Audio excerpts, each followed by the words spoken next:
भगवद गीता अध्याय 2। स्थान कुरुक्षेत्र का मैदान, युद्ध भूमि।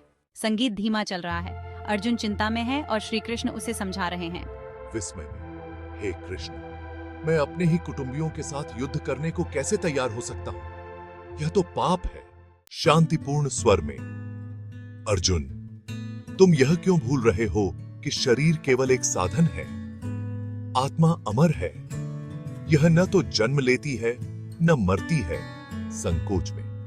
लेकिन हे भगवान, मैं अपने रिश्तेदारों को मारने के बारे में कैसे सोच सकता हूं? प्रबुद्धता के साथ युद्ध का धर्म निभाना आवश्यक है। यदि तुम युद्ध नहीं करोगे तो तुम अपने धर्म को छोड़ दोगे। कर्म का फल भोगना होगा, परंतु आत्मा हमेशा शाश्वत रहती है। श्री कृष्ण ध्यान से अर्जुन को समझाते हैं। जो मनुष्य अपने कर्तव्य से भागता है वह अपनी आत्मा को कमजोर करता है।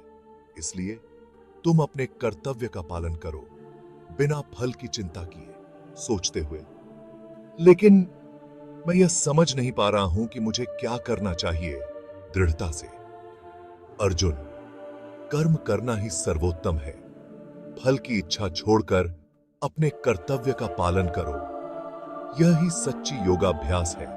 अर्जुन और श्री कृष्ण के बीच यह संवाद गहरी समझ और मार्गदर्शन का प्रतीक है। अर्जुन में धीरे धीरे समझदारी आती है। समझते हुए, मैं समझ गया। हे कृष्ण, मुझे अपने धर्म का पालन करना चाहिए, प्रसन्नता से।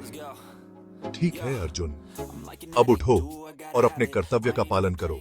अर्जुन में साहस आता है। वह धनुर्विद्या की तैयारी करता है। संगीत बढ़ता है और दृश्य समाप्त होता है।